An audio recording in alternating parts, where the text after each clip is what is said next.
Welcome back, Troglodytes, to your daily dose of guitar information, the Trogly's Guitar Show.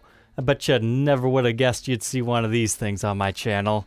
Today, we are reviewing an Ernie Ball Music Man John Petrucci signature electric guitar. If you're wondering why I have this on the show, it was actually a new Guitar Day purchase, so I figured we'd check it out before I send it on its way. Alright, so John Petrucci, if you're not familiar, he is the founding member of the progressive metal band called Dream Theater. He's a Berkeley alumni. Metal guitarists and enthusiasts absolutely worship this person. He's a very technical and very gifted player. So no complaints from me in that aspect, but I cannot play like him at all. So if you're tuning into this video thinking you're gonna have a guy play just like him and show you all about his majesty in that aspect, no, that's not who this video's for. This video is for a person who wants to check out somebody who has never actually seen one of these in the flesh, and if you want to learn more about like what works under the hood for these guys. So, I think this is actually my first Music Man guitar in general that I've owned. So, let's go ahead and just open it up and get my first impressions here. Let's go ahead and take a look at this Majesty. That's what the actual model's called. Alright, so first impressions, I'll be honest, not all that in love with it. This does not quite look like the stock photos that I was expecting for this really cool Enchanted Forest finish. So, the John Petrucci Majesty has been in production since 2014. Before that, he had the JP model since 2001. Now, those guys, they're kind of like Stratocaster-like-esque body shapes, whereas this one right here, it kind of reminds me of a Gibson M3. It's still Strat-like, but not at all at the same time. But this is kind of an interesting top that they've got going on here. So at first, I wasn't like all that impressed by looking at this, but now that I'm seeing it, you know, like this, I really love this ribbon flame that it's got going on. I've never seen something quite that active. It's strange that, you know, the flame centerpiece right here is actually not as impressive as the rest of it. So it appears what they've got going on here is a neck-through construction on this guitar that's mahogany, and then it just has other mahogany wings, kind of like a Firebird. But then they have a crest in the middle of the guitar. If you're wondering why this looks like a shield, that's supposed to be like that. Many of Petrucci's signature models will have like these shield inlays right here, so that's just his signature thing. So you can get these in loaded and unloaded formats.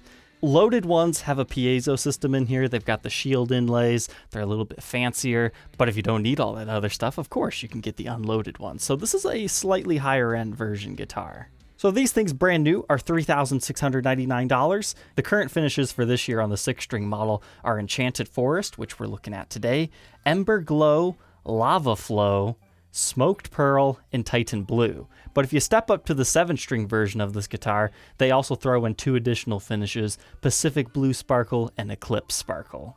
But essentially why the Majesty model came to exist is he wanted to have a neck-through guitar in his collection, and he didn't want to mess with the JP that had been in production for so long, so they just made this new model. There have been many, many, many Petrucci models created. There's different body woods, there's different neck woods, there's different pickup designs. I mean, it's very similar to a Les Paul and how many different iterations that there've been, and I've dedicated my whole life to documenting all of those. So I can't tell you all of them, but hey, you can take a look on the screen. Here's some various signature guitars that he's had over the years. There's tons of different exclusive limited edition finishes. So if you don't like anything that's currently being offered, there's certainly something for you in the past 20 plus years that the JP model has been in production. And we've got about 8 years of the Majesty going. So first impressions here, the frets are ridiculously shiny. I'm not sure if they're stainless steel or not, but they look good.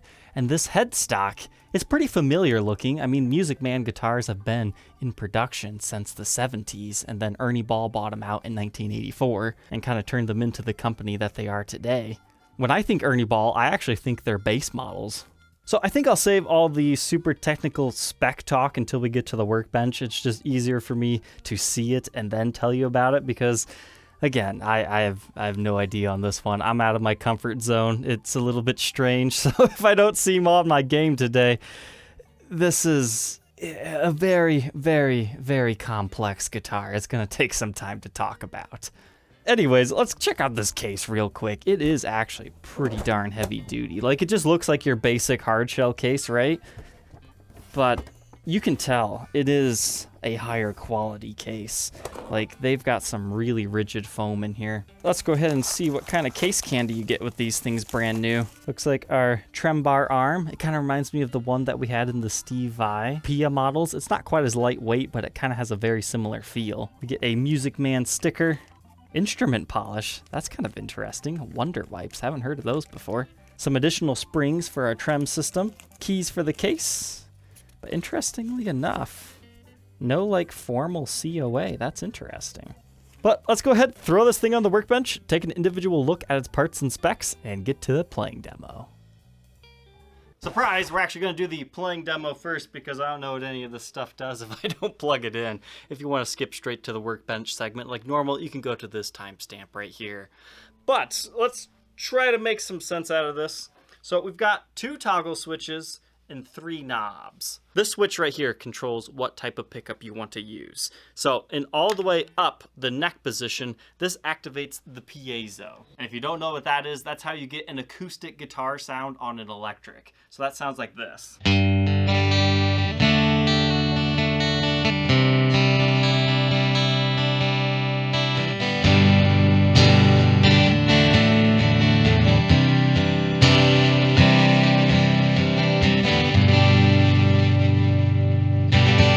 And if you're curious what that humming is, there seems to be something wrong with my G string saddle. The note just doesn't ring out.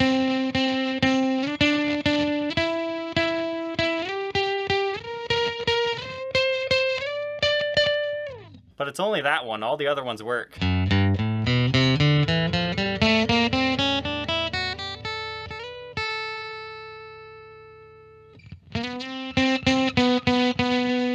So I guess I'll have to talk to Sweetwater about that. I changed the batteries 4 times hoping that was it, but there might just be something wrong with the wiring or something. I don't know. But anyways, that's the all the way up position. All the way down is just your regular pickups here. So let's go ahead and see how those sound, starting with our bridge.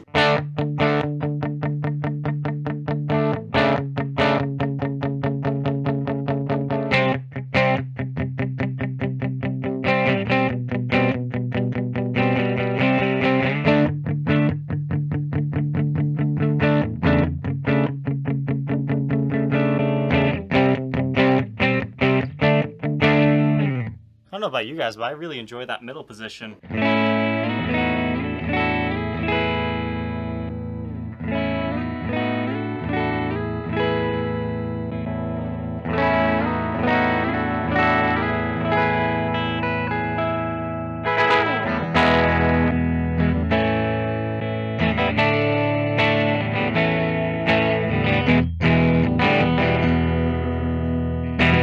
And then if you like the middle like I do, you actually have a different tone that you can choose because this knob right here, if you push it, it makes it out of phase.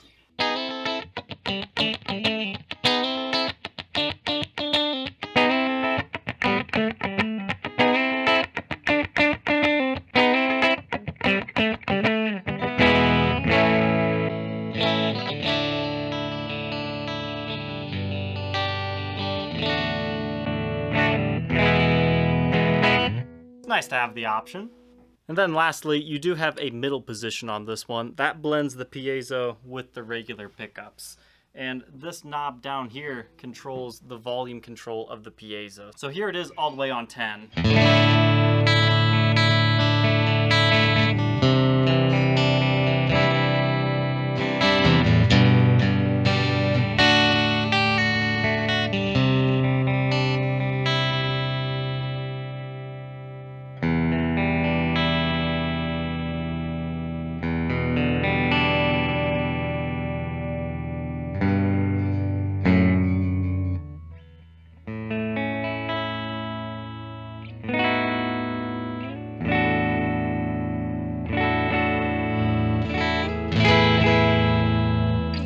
So that's everything this one does. This is just your regular pickup selector. You've been seeing me use it. Neck, middle, and bridge. I find this really easy to accidentally hit. Like, there doesn't have much of a resistance to it. So if you accidentally flick it when you're doing that, I could see how that could happen to some people. So as far as your knobs go, this is your volume for all these pickups. This is the tone, and then this is your piezo volume. So we know that this one does the out of phase when you push it, only in the middle position. But what does this guy do when you push it? It does an overdrive kind of tone. It really just beefs up your signal. So here it is, bridge pickup regular.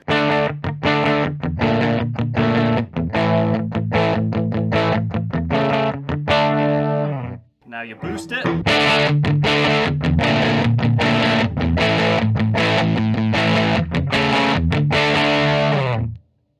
Now, I'm guessing that's more so you're in solo territory, you need to get above in the mix of the band. You're probably already on some sort of a distortion, I would guess. So it's a very versatile guitar. I am very intimidated even holding it. And of course you do have a trem system on here. I've been noticing I kind of have a heavy hand because I'm used to non-trem systems. So if you hear the guitar go like, you can do that kind of warble effect without even hitting your bar because it has like this shelf right here. So you could technically use the whammy without the bar.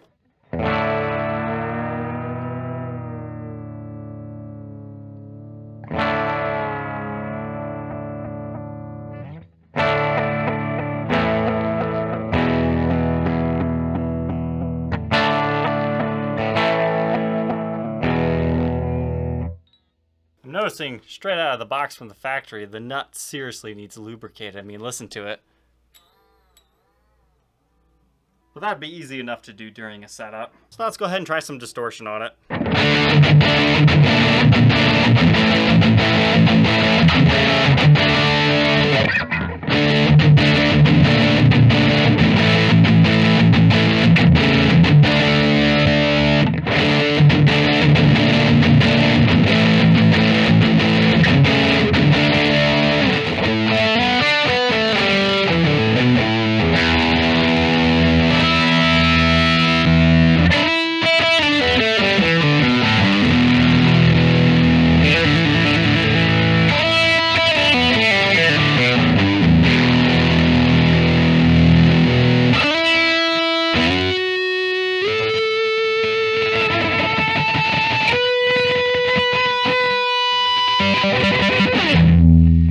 Not sure if you're supposed to do piezo with distortion, but here it is.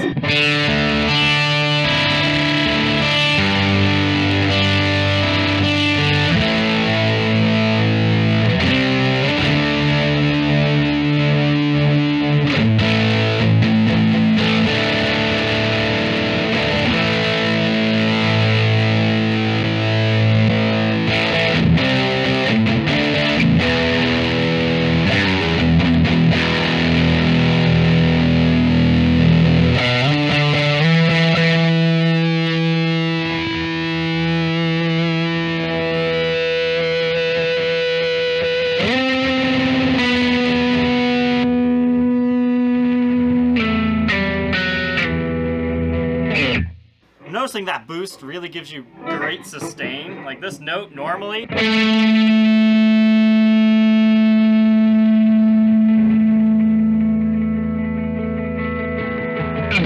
pretty good, but with the boost,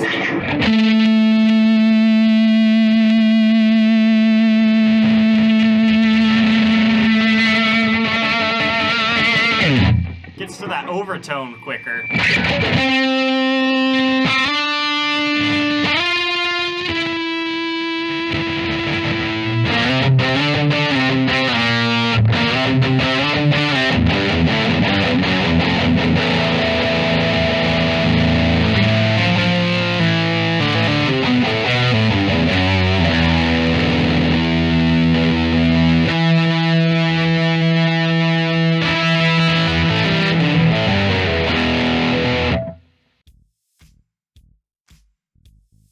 So we're a bit out of order today, but now let's go ahead and take an inside look at these parts and specs. So here's an up-close look at the toggle switch. So again, that's piezo, this is blending, and this is just your regular pickups. It's just like a regular toggle switch, except for it kind of extends down into here. It's a little bit longer, you don't have the poker chip or anything like that. It just kind of barely sticks out the top, just enough to get it. But now let's take a look underneath the pickups. So these wires that go to here to control all that, they twist them all together so it's easier to get through these cavities. But man, there's so much stuff going on here. So these pickups themselves are on a quick connect system, so it's pretty easy to take them out. So it appears when they're making the body, when they put it on the router jig or whatnot, seems like they have these little holes for that, or at least that's how like some fenders are done. Now as far as the additional screws right there, I'm not sure if that's part of that process or not, or what's going on there. But we'll just take a second to kind of look at the construction here. That's the same for both of these pickups. There's no pickup rings or anything. But here's the backside of the neck pickup. They call this the DiMarzio Rainmaker pickup. Definitely not what we normally see on this channel. But just like Gibson Dirty Fingers pickups, they have a double row of adjustable pole pieces. And it's like a flat black color. And the bridge is called the DiMarzio Dreamcatcher. Looks very similar to our neck pickup here, but does seem to be a little bit taller. You can kind of see what I'm talking about there. It's a beefier pickup. And those are mounted directly into the guitar just with screws. You don't have any springs for height adjustment or anything. It's just the way it is. But they call this the custom John Petrucci floating tremolo system. You can adjust the height of the bridge using some hex screws right here. Then again, these are the piezo saddles right in here. So they are going to have individual wires running through each of those that then lead into all this stuff that we'll see here in a minute. Now, as far as setting intonation, I think you would need to pull the bar down, and then I can just barely see where you might be able to adjust it down there. Then individual string height, you can do that using these Allen keys, it looks like. Kind of an interesting design. Like when I bought this, I thought this was a hardtail. No, it's not. But here you can see the close-up of our toggle switch. Same thing as on the horn, it's just not on as curved of a surface. A little bit flatter over here. Now let's take a look at these knobs. They're like temple shaped. You know, like in Aladdin? That's what these things remind me of, but they have a little rubber gripper here. I mean, these things turn so fast. I do like that. And then the push-push, it's really easy to see if it's on because it's a building, and if not, it's just a little dome. So those push-push spots work pretty well. It's easy to tell if you have it on or off. I think something that would be even nicer is if they colored the knob underneath here like red or something, because then it would really stand out so you could see if it's on or off. Because I guess sometimes when you're far away, it can be difficult to tell. So again, this is your boost. This is your out of phase in the middle position only. And then this does not have that at all. That's your piezo. But now let's really take a look at the construction of this. So it's kind of strange. Like you get some color here that's a lighter green. Then you get this one that's a darker green, and then you get this. Normally, what this is caused by is just different color woods in general. So this is supposed to be a mahogany body with a small maple top, but it's not a complete top. Now to me, it looks like it's really thin, like just a veneer, but maybe a little bit more than a veneer. You can kind of see that line right there towards the top. I think that's the end of the maple. So they must take the neck through construction here, which this mahogany just happens to be darker. That's why it's a different color right here when the finish goes over top of it. Then this is a lighter colored mahogany. So that makes up for the difference between the colors there. But then they must like just slightly route this out and inlay this right there. Not all of them are like this, like the Sterling by Music Man versions. They just have like a normal flame top veneer. So if you don't like this, there are other options out there for you. Now, as far as getting pickup readings through our output jack, yeah, I wasn't expecting to be able to do that. Whenever you have active electronics and a whole bunch of wiring systems, generally you can't do it like that. But your output jack is located on the side. That's a very nice feeling jack. Like it almost has a two-step system. Like it goes in and it's like secure there, but then it goes in and it locks into place. Now, not actually locking, it's not so hard to get it out, but it does feel pretty good getting in. And then you get a strap button kind of on the bottom that's slightly offset, so it's not like sticking off the top of the horn here, despite what they've done here where it is just sticking off the top of the horn. It was just a couple of days ago we were looking at the Gibson Q series guitars, how they put them here, which makes no sense. But yeah, this works. It was very nice and comfortable and balanced. This is a lightweight guitar. So moving on from the body, we've got the neck. This is a mahogany neck. Now the JPs, a lot of them will have like flamed maple, so if you're looking for something a little fancier, you could go there. I did not condition this, I didn't polish the frets or anything. This is how it came directly from the factory. It has a full 2-octave scale with 24 frets and a really flat 17-inch fretboard radius. We've got the shield inlays, and this is supposed to be an ebony fretboard. Definitely a streaky ebony, and I'm sure it would look great once you condition it up. But as my first time reacting to the shield inlays, I've got to say, they just kind of look like hearts to me. At the 12th fret and above, they're so small, and you've got the strings running through them when it's all strung up, so your mind just kind of fills in the gaps. Like, these ones, you can clearly see it's something different than a dot, but these ones, they just look like hearts to me, and I find that funny. And then we get this really fancy inlay up here, and then the nut is something I've never seen before. So like if I cover that up, it looks normal, but then there's these notches here. I'm not really familiar with what the purpose of that is for. But let's go ahead and grab our neck specs. I measure 1.67 inches at the nut, 2.06 by the 12th, with a first fret neck depth of 0.8, and by the 12th, 0.86. This is a ridiculously thin neck. Like, it's not Wizard Ibanez neck, but it's definitely very thin. It stays very consistent. Here's what it looks like on the contour gauge. First fret, 12th fret. Very similar neck profile, it just gets wider. So as far as our headstock goes, it says Ernie Ball Music Man Majesty, whole bunch of words on a headstock, and then you get his signature up here. It is a very functional headstock design. It's got 4 on this side, and then it hides the other 2 over there. That way you get straight string pull, which in theory helps tremolos and the guitar in general stay in tune better, because it's not coming in at an angle. It should cut down on the pinginess. But as I was saying earlier, this one seriously needs some lubrication to get around that. But it does have a green bursted finish as well. That's the other thing that the loaded ones get, matching headstocks. Oh, and if you're like, how do you get to the truss rod? It's down here. It's one of the wheel style truss rods.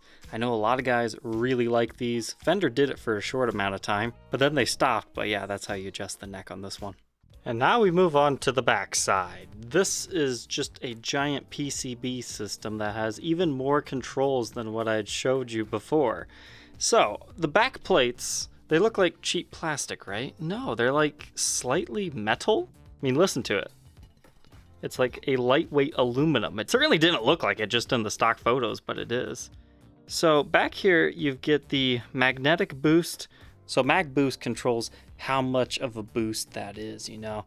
Now that I think about it, I thought that was pretty aggressive sounding. I bet dialing that back a little bit would have made more sense for my demo. I didn't even realize this stuff was back here. Magnetic versus piezo mix that you can adjust. Your piezo treble, so if it was too bright sounding, you can turn that down. And you can also enhance the bass, cut it down, do whatever you want, and change it from mono to stereo. So when this plate's on, it lines up with these little pots in here. So when that plate's on, you can take a flathead screwdriver and adjust this whatever way you want. It goes from 0 all the way up to 10. So that's like that for all these controls, and then this little button right here changes it from stereo to mono. Interesting.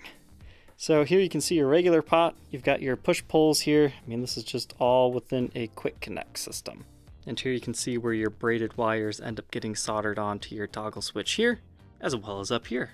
This is what the trem system looks like stock. You've got 3 springs right here. Again, they do put those 2 extra ones in the case if you really want 5 springs. But your piezo wires just come out from there, then it goes all into here. But perhaps the biggest shock to me in this whole thing was when I went to change the battery to make sure that wasn't what was causing the piezo to be weird. I opened this up and what? AA batteries? I've never seen a guitar take AA batteries. It's always been 9 volts. So that was kind of cool. Most people have more AA's laying around than they do 9 volts. But perhaps on the downside is it's not just 2, it actually uses 3. And it can be kind of hard to get these things out without the help of a screwdriver or something. And perhaps this is why they have to make it out of a light aluminum metal material, is because that back one, since it's on a curved part of the body, they have to curve it itself. And it does sit proud on top of the guitar, not by too much though. Since the material's so thin, you really don't even recognize that it's there when you play the guitar.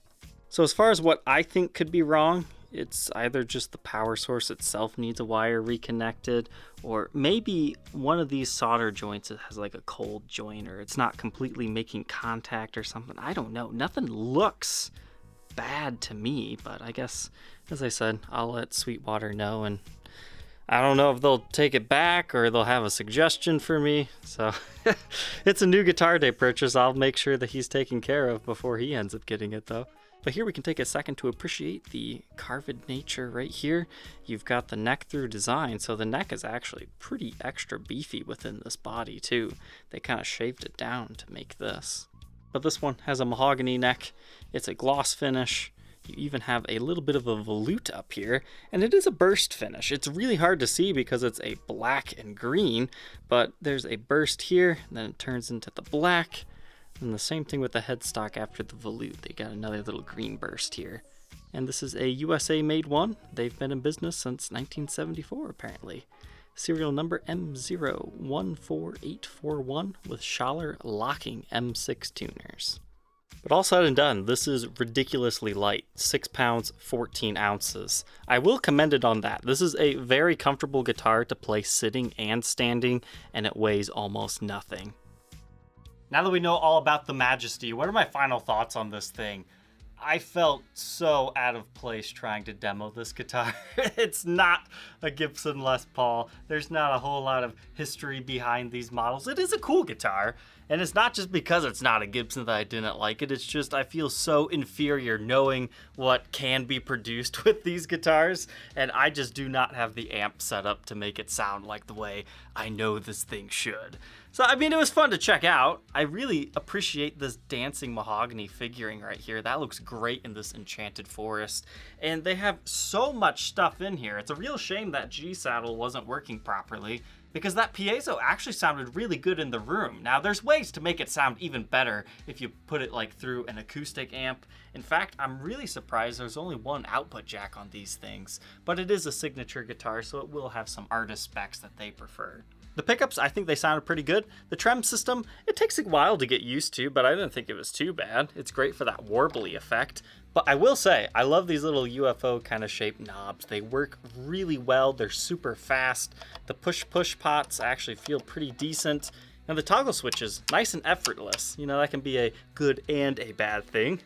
The aesthetics of the top having the shield, you know, as an outsider looking in, at first I was like, nah, I don't like that. That's initially why I was happy this new guitar they purchased was for the emerald green, because in the photos it didn't look like it was as apparent, but it's definitely pretty apparent still in person. But once you understand that's his thing, I mean, it makes complete sense. Now, as far as being able to get every single fret on this thing, yeah, no issues with that at all. Because what's great is they even kind of sculpt this and round it so it's nice and comfortable. Even if your hand does come up here for the very top fret, it's comfy. It's not running into any butted heels or anything like that. It's got that swoop back here. And if you look on the side here, they even try to get everything out of your way in this area. So if your thumb needs to be up here for some reason, you can do it. So it's a great guitar, very high performance. So it really depends what type of a guitar player you are. Do you buy guitars because you're just a collector, you enjoy learning the history about them, or are you looking for a high performance machine? Because that's what this more so is. It's meant for serious playing. So Troglodytes, I hope you enjoyed checking out the Petrucci signature guitar with me today. It was fun. Maybe not my favorite guitar. I probably wouldn't run out and buy one of these for myself, but I can definitely understand why some people want to own these. Don't forget to like, comment, and subscribe, and we will catch you tomorrow on the next episode. Take care.